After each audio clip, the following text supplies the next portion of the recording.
Electrical work जैसे पोल shifting, transformer लगाना, colony में इलेक्ट्रिकल काम, स्टोन क्रैशर हेतु इलेक्ट्रिकल काम, एचटी लाइन, इनसे संबंधित सभी प्रकार के काम किए जाते हैं। दिए गए नंबरों पर संपर्क करें।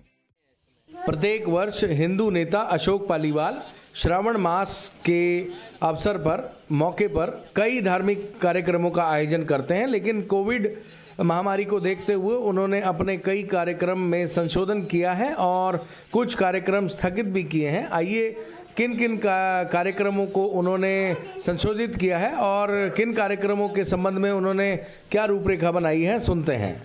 और उससे पूरे मास पार्थेश्वर पूजन यहाँ पर चलते थे, जिसमें कि 30 दिनों में शहर के 30 क्षेत्रों से अलग अलग सैकड़ों की संख्या में मातृशक्ति आती थी और अपनी धार्मिक मान्यता के अनुसार यहाँ पर पार्थेश्वर नियमित पूजन करती थी, जो पूजन का आयोजन होता था। साथ ही अखंड ओम नमः शिवाय का जाप और कीर्तन भजन भी यहाँ पर मातृशक्ति करती थी, जो कि सैकड़ों और हजारों की संख्या में होती थी। चूंकि कोविड महामारी चल रही है, इसलिए इस बार पार्थेश्वर पूजन के कार्यक्रम को स्थगित करते हुए एवं साथ में ही जिसमें कि एक बहुत बड़ा समूह बन के जो अखंड ओम नमः शिवाय जाप भजन कीर्तन का जो आयोजन था, उसको भी हमने इस साल स्थगित किया है। बाकी व्यवस्थाएं यथावत है। जैसा कि आप देख रहे हैं, अखंड ओम नमः शिवाय का जो जाप 1 महीने सतत 24 घंटे पूरे चलेगा। इसमें भी जहाँ असंख्य ब्राह्मण बैठते थे जाप के लिए, सीमित संख्या में ब्राह्मण बैठेंगे और 24 घंटे ये अखंड ओम नमः शिवाय का जाप पूरे सावन मास में चलेगा। रुद्राक्षों के शिवलिंग यथावत बनाए जा रहे हैं।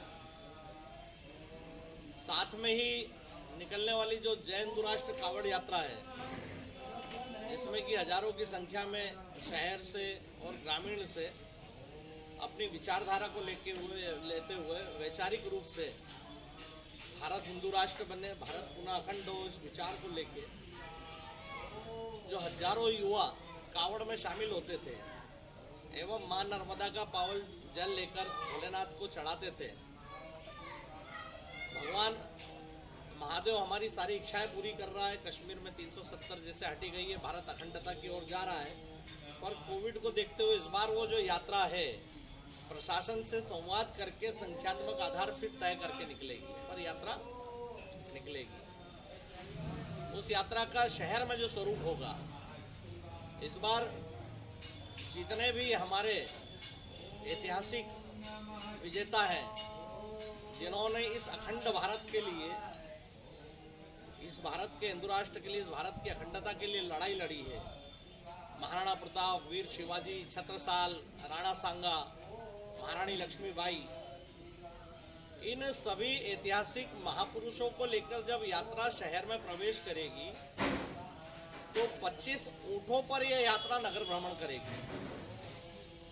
यात्रा अपनी अखंडता, अपना मार्ग यथावत रखेगी, पर जो भी प्रशासन के द्वारा जो निश्चित कावड़िए रहेंगे, उनके साथ इस बार ये 25 ऊंटों पर इस देश की अखंडता, एकता, अखंडता के लिए जिन्होंने लड़ाइयाँ लड़ी है, वह महापुरुष ऊंट पर विजेता के रूप में बैठेंगे और मां नर्मदा का पावन जल लेकर फिर वो यह देश पुनः अखंड हो, इसी भावना के साथ यहाँ पर वो कावड़ यात्रा 13 जुलाई को महादेवगढ़ में मां नर्मदा का जल चढ़ाएगी।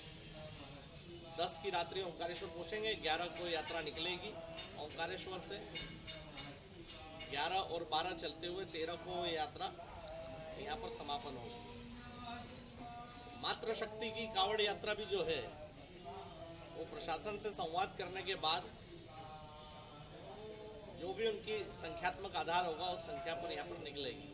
मतलब आयोजन की अखंडता को बनाए रखते हुए सारे आयोजन किए जाएंगे, लेकिन उसमें महामारी को देखते हुए संख्यात्मक आधार को घटाया जाएगा।